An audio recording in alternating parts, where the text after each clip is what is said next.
ఈరోజు నేను మీకు నాకు నచ్చిన ఓ మంచి కథను వినిపించాలనుకుంటున్నాను. ఈ కథను నేను చాలా సార్లు చదువుకున్నాను. ఈ కథ చెప్పిన తీరు నాకు చాలా బాగా నచ్చింది. మృత్యువుని ఇలా కూడా చూస్తారా అని మొదటిసారి ఈ కథ చదివినప్పుడు ఆశ్చర్యపోయాను. ఆ కథ చార్మినార్ కథల సంపుటిలోనిది. ఈ కథ రాసిన వారు చరిత్ర పరిశోధకులు, హైదరాబాద్ చరిత్రకారులు, రచయిత శ్రీ పరవస్తు లోకేశ్వర్ గారు. ఇప్పుడు మీరు వినబోయే కథ మృత్యువుతో ముఖాముఖం. చావు ద్వారం వద్ద నిలబడి పిలుస్తుంటే గేలి చేస్తూ పగలబడి నవ్వేవారెవరు? కబలించిన చావును తిరిగి విసిరి గోడకు దిగగొట్టిన వారెవరు అని సముద్రుడు ఓ కవిత రాశాడు. ఈసారి సరదాగా మనం కొన్ని చావు కబుర్లు చల్లగా చెప్పుకుందామా? మృత్యువు ముందు ముఖాముఖంగా నిలబడి దాని కళ్ళల్లోకి సూటిగా చూస్తూ కాసేపు పరిహాసాలాడుకుందామా? నేను, నా సతీమణి, మా ఇద్దరికీ ఏమీ పని పాట లేనప్పుడు, ఏమీ పొద్దుపోనప్పుడు మృత్యువును మజాక్ చేస్తూ కాలక్షేపం కోసం దాని మీద కొన్ని జోకులేసుకుంటూ ఉంటాం. మచ్చుకు మా చావు ముచ్చట్లు కొన్ని మీతో ముచ్చటగా పంచుకుంటాను. మా ఇద్దరికి పచ్చిమిరపకాయలు బాగా దట్టించి చేసిన వేడి వేడి పెసరగారె అంటే మహా ఇష్టం. మేం చనిపోయాక నరకానికో లేదా స్వర్గానికో ఎక్కడికో అక్కడికి వెళ్తాం కదా! అక్కడి మెస్‌లో గరం గరం పెసరగారెలు దొరుకుతాయో లేదో అని ఇప్పట్నించే బెంగ పెట్టుకుంటూ ఉంటా. ఇకపోతే మా ఇద్దరికీ గాలి వెలుతురు ధారాళంగా ఉండాలి. గాలి ఆడకపోతే మాకు చచ్చే చావు. మేం బొందలోకి వెళ్ళిన తర్వాత దానికి తలుపు కిటికీలు ఉండవు కదా! గాలి ఎట్లా వస్తుందని నేను పరేషాన్ అవుతుంటా. ఏం ఫర్వాలేదు. మనం మన బొందలో ఓ ఉషా ఫ్యాన్ ఏర్పాటు చేసుకుందాం అని నా శ్రీమతి నన్ను ఓదారుస్తుంది. బొందలో పడుకున్న తరువాత కాలక్షేపం ఎలా అవుతుంది? విసుగ్గా ఉంటదేమో అని నేను మళ్ళీ కొత్తగా కిరికిరి పెడుతుంటే, అయ్యో! అదేమంత ప్రాబ్లం. బొందలోకి కొన్ని లావు లావు పుస్తకాలు తీసుకుపోతే సరి అని నా అర్ధాంగి ఆ సమస్యను చిటికలో పరిష్కరిస్తుంది. నాకు మరో కోరిక కూడా ఉంది. నేను పైలోకాలకు వెళ్ళాక అక్కడ సృష్టికర్త కనబడితే, "నువ్వు సృష్టించిన ఈ లోకం ఇంత అస్తవ్యస్తంగా ఎందుకుంది? ఈ కష్టాలకు, కన్నీళ్లకు, ఈ దుర్మార్గాలకు, దౌర్జన్యాలకు కారణాలేమిటి? నువ్వు చిత్రించిన ఈ చిత్రం ఇంత చెత్తగా ఎందుకుంది? You are very bad artist" అని నిలదీసి క్లాసు పీకాలని నా ఆఖరి కోరిక. రవీంద్రనాథ్ ఠాగూర్ తన కవితలో ఓ చోట ఇట్లా అంటాడు: "నేను పుట్టినప్పటి నుంచి నన్ను నీడలా వెంబడిస్తూనే ఉన్నావు. నన్ను వెనుక నుండి హఠాత్తుగా దొంగదెబ్బ తీయాలని. అయినా నువ్వంటే నాకు భయం లేదు. మరణించినా మళ్ళీ మళ్ళీ జన్మిస్తూనే ఉంటాను. పునరపి జననం, పునరపి మరణం." పెద్ద కాళోజీ షాద్ రామేశ్వరరావు గారు మృత్యువును హుందాగా ఆహ్వానించాడు. ఆకుపచ్చ ఆకులు చెట్టుకు అలంకారాలు, పసుపచ్చ పండుటాకులు మోతబరువు. కొమ్మకు అతుక్కుని ఎంతకాలం వేలాడతావు? ఆకురాలు కాలం వచ్చింది, ఇక రాలిపోరాదా? చాలా సంవత్సరాల క్రితం నేను కాకినాడలో బ్రహ్మ సమాజం ప్రాంగణానికి వెళ్ళాను. అక్కడ ఒక మూలలో సర్ రఘుపతి వెంకటరత్నం నాయుడు సమాధిపై రాసి ఉన్న ఎపిటాఫ్ నన్ను ఆకర్షించింది. ఇతను జీవించనూ లేదు, మరణించనూ లేదు. ఆది మధ్యాంతరహిత విశ్వ వినువీధులలో సంచరిస్తూ రవ్వంతసేపు విశ్రమించడానికి ఈ ప్రమె మీద ఆగినారు. బన్సీలాల్ పేట శ్మశానంలోని గోపాల్దాస్ మఠం కబీర్ పంత్ సభ్యులు పాడే ఒక పాట నాకు యాదికొస్తుంది. దునియా మే ఆయే మనుష్య బన్కే, యహా ఫిర్తా హై మూరఖ్ పశు బన్కే, సమల్ కరో చలో మేరే మనువా, ఏ ఖిలోనా టూట్ జానే వాలీ హై, సమझ कर देखो మేరే మనువా, ఏ దునియా చూట్ జానే వాలీ హై. మృత్యువుకు ముందు రాసుకునే వీలునామా కూడా చాలా అందంగా ఉంటాయి. నెహ్రూ వీలునామా నాకు చాలా ఇష్టం. ఆయన నాస్తికుడు కూడా. తన అంత్యక్రియలలో మత ప్రమేయం, బ్రాహ్మ పద్ధతులు ఉండకూడదని ఆయన వీలునామా రాశాడు. కానీ క్యా ఫాయిదా? అప్పటికి ఆయన కూతురు ఓ గూంగి గుడియ, అమాయక. ఆపద్ధర్మ ప్రధాని గుల్జారీలాల్ నందా పుణ్యమా అని కాశీ బ్రాహ్మణ పండితుల ఆధ్వర్యంలో ఆయన కర్మకాండ ప్రయాగ సంగమంలో శాస్త్ర ప్రకారం జరిగింది. నెహ్రూ రాసిన డిస్కవరీ ఆఫ్ ఇండియా ప్రభావంతో నేను కూడా 1976లో మా బాపు అంత్యక్రియలను హిందూ మత పద్ధతులకు వ్యతిరేకంగా చేసి మా పెద్దల ఆగ్రహానికి గురైనాను. కామ్రేడ్ చండ్ర రాజేశ్వరరావు గారి వీలునామా నాకు కన్నీళ్లను తెప్పిస్తుంది. నేను నా జీవితాన్ని సంపూర్ణంగా వినియోగించుకున్నాను. నాకు ఆస్తులు లేవు, అప్పులు లేవు. నా తదనంతరం నా దుస్తులు పేద ప్రజలకు, నా పుస్తకాలు ఏదైనా లైబ్రరీకి ఇవ్వగలరు అని సంక్షిప్తంగా ఆ వీలునామా రాసుకున్న కమ్యూనిస్టు యోధుడాయన. ఎస్వి ఘాటే కూడా కమ్యూనిస్టు నాయకుడు. ఆయన నా మృత్యువు అంత ముఖ్యమైనదేమీ కాదు. మీరెవరు? మీ పనులను వదులుకొని అమూల్యమైన మీ కాలాన్ని వృధా చేసుకొని నా అంత్యక్రియలకు రావద్దు అని విజ్ఞప్తి చేశాడు. గొప్పవాళ్ళు చనిపోయాక వారి గురించి రాసే జ్ఞాపకాలను ఎలిజీలు అంటారు. ఆ ఎలిజీలే స్మృతి గీతాలు, స్మృతి వాక్యాలు. కొంబెల జనార్దనరావు చనిపోగా శ్రీశ్రీ దొంగలంజా కొడుకులు అసలే మసలే ఈ ధూర్త లోకంలో నుండి వెళ్ళిపోయావా నేస్తం అని కవిత రాసి అంగలార్చాడు. లోక్ నాయక్ జయప్రకాష్ నారాయణ్ మృతివార్త విన్న చిన్న కాళోజీ పుట్టుక నీది, చావు నీది, బ్రతుకంతా దేశానిది అన్నాడు. చివరకు మిగిలేది నవల రాసిన బుచ్చిబాబు చనిపోయినప్పుడు ఒక కవి ఆంధ్రదేశం నిలువుటద్దం భళ్ళున బ్రద్దలైపోయింది అన్నాడు. కృష్ణశాస్త్రి మరణవార్త విని శ్రీశ్రీ షెల్లీ మళ్ళీ మరణించాడు అన్నాడు. నెహ్రూ హఠాన్ మరణవార్త విన్న కేఏ అబ్బాస్ చాలా బాధపడ్డాడు. అప్పుడు ఆయన బ్రిడ్జ్ వారపత్రికలో పనిచేస్తున్నాడు. అప్పటికే పేపరు డెడ్లైన్ దగ్గరకొచ్చింది. మంచి టైటిల్ 2 పదాలలో ఉండాలని పత్రికాధిపతి కరంజియా తొందర పెట్టసాగాడు. అబ్బాస్ ఆలోచించి నెహ్రూ డైడ్ అని కాక నెహ్రూ లైవ్స్ అని పేరు పెట్టాడు. అంటే ఆయన మరణించిన ఆయన ఆశయాలు కొనసాగుతూనే ఉంటాయని చెప్పడం. ఇవన్నీ ఎలిజీలే. చంద్రశేఖర్ ఒకప్పుడు నా ప్రియమిత్రుడు. పక్కా సోలానా తెలంగాణవాది. సంస్కృతం చదివినవాడు. కవిత్వం రాసేవాడు. ఇద్దరం కలిసి తెలంగాణ రచయితల సంఘంలోనూ తెలంగాణ ఉద్యోగుల సంఘంలోనూ చురుకుగా పనిచేశాం. ఆఫీసు పనుల మీద ఉత్తర భారతదేశంలోని అనేక ప్రాంతాలు పర్యటించాం. తెలంగాణ రాకముందే కుటుంబ సమేతంగా తిరుపతికి వెళుతూ కడప దగ్గర రోడ్డు ప్రమాదంలో మరణించాడు. సార్ ఎక్కువగా చదివి తక్కువగా రాయాలి అని నాతో అనేవాడు. నేను అతని గురించి ఓ ఎలిజీ రాస్తూ, చంద్రశేఖర్, నువ్వు చూడలేని తెలంగాణను మేము చూస్తాం. తెలంగాణ రాగానే నేను ముందు నిన్నే జ్ఞాపకం చేసుకుంటా అన్నాను. అన్నట్లే తెలంగాణ సిద్ధించగానే నేను నా సహచరి కలిసి నాంపల్లిలోని అమరవీరుల స్తూపం దగ్గరికి వెళ్ళి చంద్రశేఖర్ను గుర్తు చేసుకుంటూ పుష్పగుచ్చం సమర్పించాం. మరో మిత్రుడు కాతోజు వెంకటేశ్వర్లు హఠాత్తుగా జరిగిపోయాడు. అతడు నిరంతరం కళ్లద్దాలు ధరించేవాడు. ఆయన రంగస్థల నటుడు కూడా. నేను ఆయనపై రాసిన స్మృతి గీతం ఇలా ఉంది. కాతోజు, ఇదేమైనా న్యాయంగా ఉందా? నాటకం నడుస్తుండగానే మధ్యలో హఠాత్తుగా మాయమయ్యావు. మళ్ళీ వస్తాననైనా చెప్పలేదు. రంగస్థలం ఖాళీగా ఉంది కాతోజు. కాలేజీలో అటెండెన్స్ రిజిస్టర్ ఖాళీగా ఉంది. ప్లీజ్ ఒక్కసారి వచ్చి సంతకం చేసి వెళ్ళరాదా? అన్నట్లు కాతోజు, నీ స్కూటర్ ఇక్కడే ఉంది. మరి దేవలోకంలో నువ్వు ఎలా తిరుగుతావు? దోస్తులందరినీ నువ్వు దిల్సుఖ్ నగర్ చౌరస్తాలో వదిలేసి మంచు పల్లకి ఎక్కి మౌనంగా నిష్క్రమించావు. కాతోజు, ఇదేమైనా న్యాయంగా ఉందా? కామ్రేడ్ చంద్రరాజేశ్వరరావు గారి అంత్యక్రియలు పంజాగుట్ట శ్మశాన వాటికలో జరిగాయి. ఆ వీరుడి అంతిమయాత్రలో అశేష విషాద జనసముద్రాలు అలలు అలలుగా కదిలి శ్మశానం దాకా విస్తరించాయి. చితిమంటలు చెలరేగుతున్నప్పుడు పడమటి ఆకాశంలో సింధూర వర్ణంలో కుంగుతున్న సూర్యుడు కాస్తా వంగి ఆ వీరుడి నుదిటిని ముద్దాడుతున్నట్లు నాకు భ్రమ కలిగింది.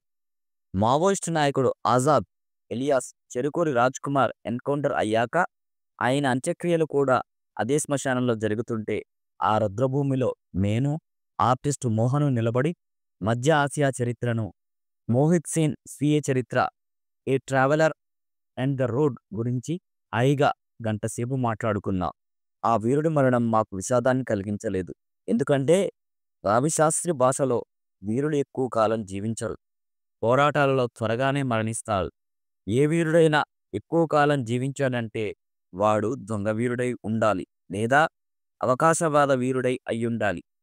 ఒకప్పటి వీరులు ప్రస్తుత తెలంగాణ వచ్చినాక అవకాశవాదంతో ఎట్లా రంగులు మారుస్తున్నారో, ఎట్లా పిల్లి మొగ్గలు వేస్తున్నారో మనం చూస్తూనే ఉన్నాం కదా. చలం తన చావు గురించి చాలా చిత్రమైన అభిప్రాయం చెప్పాడు. నేను చనిపోయాక నా శవం ముందు నిలబడి ఎవ్వరూ ఏడవవద్దు. ఎవరైనా ఏడ్చారో జాగ్రత్త. పాడెం మీద నుండి లేచి చితకదంతాను అన్నాడు. అమితాబ్ బచ్చన్ తండ్రి హరివంశరాయ్ బచ్చన్ మధుశాల కావ్యకర్త తన స్వీయ చరిత్రలో ఇలా అన్నాడు: నేను ప్రతిరోజు రాత్రి 12 గంటలకు పడుకొని మళ్ళీ ఉదయం 3 గంటలకే నిద్రలేచి త్రివేణి సంగమంలో స్నానానికి వెళుతాను. నేను మధ్యాహ్నం కూడా నిద్రపోను. ఎందుకంటే ఆరాం హారాం హై. నేను చనిపోగానే త్వరగా దహనం చెయ్యండి. నా శవాల్ని 2-3 రోజులు అట్లే పెట్టకండి. నేను కంటి నిండా నిద్రపోవాలి. చావు కూడా పెళ్లి లాంటిదే అన్న సామెత తెలంగాణలో ఇప్పటికీ సార్థకంగానే ఉన్నది. దళితులు, బహుజన సముదాయ అంత్యక్రియలు దీనికి నిదర్శనం. నేర తాళాలతో మనిషిని సగౌరవంగా సాగనంపుతారు. అది కూడా పెళ్లిలాంటి హడావుడే. నిరక్షరాస్యులైన గ్రామీణ తల్లులు, అక్క చెల్లెళ్ళు వాళ్ళ శోకం సుదీర్ఘంగా పోయిన వారి గురించి వైనాలుగా వర్ణిస్తూ జ్ఞాపకం చేసుకుంటూ బహు కవితాత్మక శోకంగా ఉంటుంది. అది మామూలు శోకంగా కాక రసాత్మక శ్లోకంగా మారుతుంది. పంజాబీలకు మరణం చాలా తేలికైన విషయం. దేశభక్తులు, వీరులు చనిపోతే ఎవరు కంటతడి పెట్టరు. అదొక అపచారంగా భావిస్తారు. వారి ఆత్మలను అగౌరవపరిచినట్లు బాధపడతారు. దేశ్ కేలియే ఈస్ రాహ్ మే మర్నా 100 జన్మోం కా సమాన్ హై అని గర్వపడతారు. మిలీనియంకు 1-2 రోజుల ముందు ఎర్రంరెడ్డి సంతోష్ రెడ్డి, నల్ల ఆదిరెడ్డి నరేష్ల ఎన్కౌంటర్ జరిగింది. నేను కడివెండి వెళ్ళి సంతోష్ రెడ్డి అంత్యక్రియల్లో పాల్గొన్నాను. దొడ్డి కొమరయ్య అమరుడైన నేలాది. త్యాగాల పరంపర, వారసత్వం అక్కడి నేల మీద నేటికి కొనసాగుతూనే ఉంది. దేశం నలుమూలల నుండి వచ్చిన వేలాది మంది జనం జై బోలో జై బోలో సంతోష్ అన్నకు జై బోలో అంటూ ఆ వీరుని పాటల పల్లకీలో ఊరేగిస్తూ ఆకాశం అవతలి వైపుకు సాగనంపారు. ఆ దృశ్యాలను చూస్తుంటే కే మర్కే బి కిసీకో యాద్ ఆయేంగే, జీనా ఇసీ కా నామ్ హై పాట జ్ఞాపకం వచ్చింది. మరణానంతరం జీవితం అని ఒక మాట ఉంది. అంటే లైఫ్ ఆఫ్టర్ డెత్ అన్నమాట. బాడీ డొనేషన్ ఈ కోవకే చెందుతుంది. కాళోజీ సోదరులు, కొండపల్లి కోటేశ్వరమ్మ గారు ఇంకా అనేక మంది తమ శరీరాలను మెడికల్ కాలేజీలకు దానంగా ఇచ్చారు. ఎంత గొప్ప ఉదాత్త భావన! చనిపోయిన సమాజానికి ఉపయోగపడడం అంటే ఇదే కదా. క్యాన్సర్ వ్యాధితో బాధపడుతూ అమెరికాలో చికిత్స పొందుతున్న సినీ నటి సొనాలి బెంద్రే ఒక మాట అన్నది: నాకు ఆత్మవిశ్వాసం ఎక్కువ, అందుకే క్యాన్సర్తో పోరాడుతున్నా. అయినా జీవితం అంటే ఏమిటి? చివరి క్షణం వరకు నేర్చుకోవడమే కదా. ఈ మాటలు నాకు అబ్బురమనిపించి జయలలిత జ్ఞాపకం వచ్చింది. ఆమె చెన్నై అపోలో ఆసుపత్రిలో అంపశయ్యపై పడుకొని ఉన్న జ్ఞానతృష్ణతో the private life of Mao పుస్తకాన్ని ఒక డాక్టర్తో ప్రతిరోజు చదివించుకునేదట. ఆ వార్త చదివి నేను ఆమె తప్పులన్నీ ఆ క్షణం క్షమించి వేశాను. ఈ సందర్భంలో నాకు మళ్ళీ సోక్రటీస్, భగత్ సింగ్ జ్ఞాపకం వస్తున్నారు. తెల్లారితే సోక్రటీస్కు గరళపానంతో మరణశిక్ష. ఆయనకు వీధిలో ఏక్తారాస్ సంగీతం వినపడి ఆ కళాకారుణ్ణి తనున్న గదికి రప్పించి ఎంతో ఇష్టంగా ఆ వాయిద్యాన్ని నేర్చుకున్నాడట. దానికి ఆయన శిష్యులు ఆశ్చర్యపడుతుంటే జీవితమంటే చివరి క్షణం వరకు నేర్చుకోవడమే కదా అన్నాడు.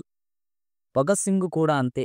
తెల్లవారితే ఉరికంబానికి ఉయ్యలలుగవలసిన వాడు ఆ రాత్రంతా లెనిన్ పుస్తకాన్ని చదువుతూ కూర్చున్నాడట. నిజమయ్య చదువు, జ్ఞానతృష్ట అంటే అది. ఇంటి ముందు గోడపైన ఎంఏ పిహెచ్డి బోర్డు తగిలించుకొని మురిసిపోవడం కాదు. జాక్ లండన్ ఒక మాట అంటాడు: జీవితం అంటే బ్రతుకును ఈడుస్తూ బ్రతకడం కాదు, జీవితాన్ని సంపూర్ణంగా చివరి క్షణం వరకు జీవించడం. Life is to live, not to exist. అదంతా సరే గాని వందలగడ్డ గురించి మరికొంచెం సేపు మజేదార్ ముచ్చట్లు మాట్లాడుకుందాం. ఎక్కడికి వెళ్ళినా, ఏ దేశం ఎగినా సమాధులను సందర్శించడం నాకిష్టమైన వ్యాపకం. ఆ మాటకొస్తే ఖుష్వంత్ సింగ్ కూడా అంతే. తీరిక దొరికినప్పుడల్లా ఢిల్లీ యమునా తీరంలోని నిగంబోధ్ ఘాట్కు వెళ్ళి గంటల తరబడి కూర్చునేవాడు. నేనొక సాయంకాలం ఒకానొక శ్మశానానికి వెళ్ళాను. ఆ వాతావరణం చాలా ప్రశాంతంగా, అందంగా అనిపించి అక్కడే ఆగిపోవాలని, ఆ రాత్రి ఆ నీరవ నిశ్శబ్ద నిశిరాత్రి వేళ రాయి రాయి కరిగే గాంధారి వేళలో ఎవరైనా ఒక స్త్రీతో అక్కడ ఆ రుద్రభూమిలో రమించాలని నాకు వింత కోరిక లిప్త కాలం పాటు జనించింది. మర్యాదస్తులకు ఈ మాట రుచించదుగాన ఇంతటితో ఈ ప్రస్తావన ముగిస్తాను. న్యూజిలాండ్‌కి వెళ్ళినప్పుడు నేను, నా శ్రీమతి అక్కడి సమాధులను సందర్శించి ఆ పవిత్రతకు, ప్రశాంత వాతావరణానికి పులకించి కడుంగడు సంతసించాం. 200-300 వందల ఏళ్ల క్రితం సమాధులు శుభ్రంగా, అందంగా, చెక్కుచెదరకుండా కావ్యాత్మకమైన స్మృతి గీతాలతో, వాక్యాలతో, పురాతన వైభవాలతో చాలా అందంగా ఉన్నాయి. మా ఆనందం పరవళ్లు పొంగి అర్జెంటుగా చనిపోయి ఇక్కడే సమాధులు కట్టించుకుంటే ఎంత బాగుంటుందో అని కాసేపు కలలుకల్లాం. ఆస్ట్రేలియా సిడ్నీ పట్టణం పారామెట్టా ప్రాంతంలో ఒక సెమిటరీని సందర్శించాను. 300 ఏళ్ల నాటి సమాధులను, ఎపిటాఫ్ల సమాచారంతో సహా మీరు శుభ్రంగా, భద్రంగా రక్షించుకుంటున్నారు. చైనాలోని కాష్గర్లో 12వ శతాబ్దం కాలం నాటి 2 ముస్లిం కవుల సమాధులను భద్రంగా, కళాత్మకంగా ఉండడం చూశాను. మన దేశంలో సమాధులను కళాత్మకంగా నిర్మించుకునే సంస్కృతి ముస్లిం పరిపాలకులతో ప్రారంభమయ్యింది. మరి మనం మన పోతన, శ్రీనాథుడు, వేమన సమాధుల్ని ఎందుకు కాపాడుకోలేకపోయాం? అది మన సాంస్కృతిక దారిద్ర్యం కాదా? చైనాలోని బీజింగ్ తియాన్మిన్ స్క్వేర్లోని చైర్మన్ మావో ముసోలియం, అందులో ఆయన పార్థివ దేహాన్ని సందర్శించాను. మరి మనం ఆ గౌరవాన్ని గాంధీ, నెహ్రూలకు ఎందుకు కల్పించలేకపోయాం? వెనిస్కి వెళ్ళినప్పుడు మార్కోపోలో సమాధి కోసం వెతికాను, కానీ సమయం చాలక ఆ ప్రయత్నం ఫలించలేదు. డార్జిలింగ్కు వెళ్ళినప్పుడు అక్కడి ముర్దాహట్టి శ్మశాన వాటికలో పండిత్ రాహుల్ సాంకృత్యాయన్ సమాధిని సందర్శించి నా నివాళులు అర్పించాను. ఆయన రచనల వలనే నేను లోక సంచారిగా మారాను. లక్నోలో రెసిడెన్సీ బంగ్లా లోపల ఉన్న ఇంగ్లీష్ వారి సమాధులు నాకు చాలా నచ్చాయి. విశాలమైన ఆకుపచ్చని పచ్చిక మైదానాల మధ్య ఎర్రరాతి ఇటుకలతో 1857 తిరుగుబాటు కాలంలో మరణించిన ఆంగ్లేయుల సమాధులవి. 2-3 సంవత్సరాల బాలబాలికల సమాధులు కూడా ఉన్నాయి. ప్రతి సమాధిపై ఓ ఎపిటాఫ్ కళాత్మకంగా ఉంది. అక్కడి పరిశుభ్రత మళ్ళీ నాకు ఎక్కడా కానరాలేదు. ఆ సమాధులన్నీ కాలం చిక్కిలి మీద ఘనీభవించిన కన్నీటి చుక్కలే. మనం జీవితమంతా శుచి, శుభ్రత, మడి, ఆచారం అంటూ సొంటూ అని మహాపవిత్రంగా కడిగిన ముత్యాల్లా బ్రతుకుతాం. కానీ చివరి మజిలీ చేరుకునేసరికి అక్కడ ఆ పితృవనం అంటే శ్మశాన వాటికకు మరో పేరు. ఆ పితృవనంలో పందులు, పశువులు దొర్లుతుంటాయి. మనుషుల మలమూత్ర వాసనలు, మురికి నీళ్ల కాలువలే మరణించిన మనుషులకు వీడ్కోలు పలికేది. ఆఖరి అల్విదాలు చెప్పేది ఆ అసహ్య వాతావరణంలోనే. అక్కడి మనుషులకు బ్రతికున్నప్పుడే ఏ విలువ, గౌరవం లేదు. ఇక మరణించిన తర్వాత కూడానా? పట్టుబట్టల పీతాంబరాలు ధరించే హిందూ మత పండితులు, పీఠాధిపతులు హిందూ శ్మశానాలు ఇంత ఘోరంగా, అధ్వానంగా ఎందుకు ఉన్నాయో ఆలోచించరా? తల్లావజ్జుల పతంజల శాస్త్రి ఈ అంశంపై వైతరిణి కీవల అను ఓ మంచి కథ రాశారు. 12వ శతాబ్దపు ప్రముఖ పర్షియన్ కవి ఖాజా హఫీజ్ షిరాజ్. ఆయన ఇరాన్లోని సిరాజ్ అన్న పట్టణంలో జన్మించాడు. అందుకే తన పేరు చివర షిరాజ్ అన్న పేరు పెట్టుకున్నాడు. అరబ్బీ, ఫారసీ, ఉర్దూ కవులందరూ తమ తకల్లుస్ అంటే కలం పేరుతో తమ జన్మభూమిని పేర్కొనే సత్సాంప్రదాయాన్ని పాటిస్తున్నారు. ఉదాహరణకు హస్రత్ జైపురి, సాహిర్ లుధియాన్వి, ఫిరాక్ గోరఖ్పూరి, షకీల్ బదాయుని, జోష్ మలిహాబాది, కైఫీ ఆజ్మీ వగైరా వగైరా. ఈ సాంప్రదాయం మన హిందీ, తెలుగు కవులకు లేదు. జననీ జన్మభూమి అని పొడుగు పొడుగు పాటలు మాత్రం దీర్ఘాలు తీస్తూ పాడుతారు. హఫీజ్ షిరాజ్ సమాధిపై శిలాఫలకంలో ఇలా రాసి ఉంది: ధూళి నుండి జన్మించాను, చివరికి ధూళిలో ధూళిగా మారాను. మట్టి నుండి పుట్టిన మనం చివరాఖరికి మట్టిలోకి చేరుకుంటాం అన్నది మన తెలుగు మాట. నేలతల్లి ఒడిలో వాలి పెను విశ్రాంతిలోకి వెళ్ళిపోవడమే ద్రవిడ సాంప్రదాయం. ఇది హరప్పా, సింధు నాగరికతల నుండి కొనసాగుతుంది. రాకాసి గుండ్లు దీనికి మంచి ఉదాహరణ. ద్రవిడ సాంప్రదాయమే కాదు, శైవమతం కూడా ఖననం పద్ధతినే పాటిస్తుంది. దళిత బహుజనులందరూ ద్రవిడులే కావున నీలతల్లి ఒడిలోకి చేరుకోవడమే వారికి ఇష్టం. దీనికి భిన్నంగా దానం పద్ధతిని మధ్యాసియా నుండి వచ్చిన విదేశీయులు, దండయాత్రికులైన ఆర్యులు ప్రవేశపెట్టారు. అగ్నిదేవుడు వారికి ఆరాధ్యుడు కావున దాన సాంప్రదాయం చాలా ఆలస్యంగా ప్రవేశపెట్టబడింది. హిందూ మతం, బ్రాహ్మణిజంలోని కర్మకాండలకు ఇది దగ్గరగా ఉంటుంది. బౌద్ధంలో హీనాయానం శాఖ ఒకటుంది. మరణానంతరం కూడా ఈ లోకానికి ఉపయోగపడాలనే సదుద్దేశం వీరిది. టిబెట్, మంగోలియా, గోబీ ఎడారులలో నివసించే ఈ శాఖవారు మృతదేహాలను ఒక ఎత్తైన స్థలంలోకి తీసుకువెళ్లి కత్తులు, గొడ్డలతో శవాలను ఖండాలుగా నరికి రాబందులకు వేస్తారు. పార్సీలు మాత్రం ఒక గుట్ట మీద ఒక బావిని తవ్వి దానిపై ఒక ఇనుప జన్నెల లాంటిది అమర్చి శవాలను దానిపై పడుకోబెడతారు. కాకులు, రాబందులకు ఆ శవం ఆహారంగా మారుతుంది. మిగిలిన ఎముకలన్నీ ఆ ఇనుప జల్లెడపై నుండి బావిలోకి జారిపోతాయి. ఇతర ప్రాణుల పట్ల ప్రేమ వల్ల వారు ఈ పని చేస్తారు. మన హైదరాబాద్ నగరంలోని పార్సీ గుట్ట దీనికి సంబంధించినదే. కొన్ని వందల సంవత్సరాల క్రితం జపాన్లోని ఒక గ్రామ ప్రజలు 60 సంవత్సరాలు దాటిన తమ తల్లిదండ్రులను వీపున కట్టుకొని మోసుకుంటూ ఎన్నో రోజులు నడిచి చాలా కష్టంగా నారాయమ అనే పర్వతాన్ని ఎక్కి ఆ శిఖరాగ్రంపై వారిని ఒంటరిగా వదిలి వెనక్కి వచ్చేస్తారు. ఆకలి దప్పులతో ఆ ముసలివారు ప్రాణాలు వదలగానే ఆశతో ఎదురు చూస్తున్న రాబందులకు ఆహారంగా వారు మారతారు. కరువు పరిస్థితుల్లో వారు అట్లా చేసేవారు. 'ద బ్యాలడ్ ఆఫ్ నారాయమ' అన్న జపాన్ సినిమా కథ అదే. ప్రస్తుతం అన్నీ ఉన్నా ముసలి తల్లిదండ్రుల్ని వృద్ధాశ్రమాలకు పంపడం ఆ నారాయమ కంటే అన్యాయం కాదా? ఆర్యులు ప్రవేశపెట్టిన దహనం పద్ధతి పుణ్యమా అని పెద్ద ఎత్తున దేశంలో పర్యావరణ ప్రమాదం ముంచుకొస్తుంది. అరణ్యాలు అంతరించడమే గాక జీవనదులన్నీ జలాలన్నీ కలుషితమవుతున్నాయి. దేశంలో ప్రతి ఏటా 50 లక్షల మంది చనిపోతున్నారు. ఇందులో మెజారిటీ మృతదేహాలను దహనం చేస్తున్నారు. ఒక్కో మృతదేహ దహనానికి 4 లేదా 5 క్వింటాల కట్టెలు అవసరం. ఈ లెక్కలన ప్రతి సంవత్సరం 5-6 కోట్ల చెట్లు నాశనమవుతున్నాయి. అరణ్యాలు, వన సంపద నశించడమే గాక ఈ కట్టెల కాలుష్యం వలన నగరాలలోని వాతావరణం కలుషితమవుతుంది. 2 కోట్ల జనాభా కలిగిన ఢిల్లీలో 60కి పైగా శ్మశాన వాటికలున్నాయి. ఒక్క నిగంబోధ్ ఘాట్‌లోనే ప్రతిరోజు 50 లేదా 60 మృతదేహాల దహనం చేయబడుతున్నాయి. ఢిల్లీ నగరమే కాక పక్కనున్న యమునా నది కూడా కాలుష్యానికి గురి అవుతున్నది. కాశీలో ఏకంగా శవాలనే గంగలోకి వదిలేస్తారు బొందితో కైలాసం చేరుకోవడానికి. కరోనా కాలంలో గంగా, యమునా నదిలో శవాలు కుప్పలు కుప్పలుగా తేలి ప్రవహించాయి.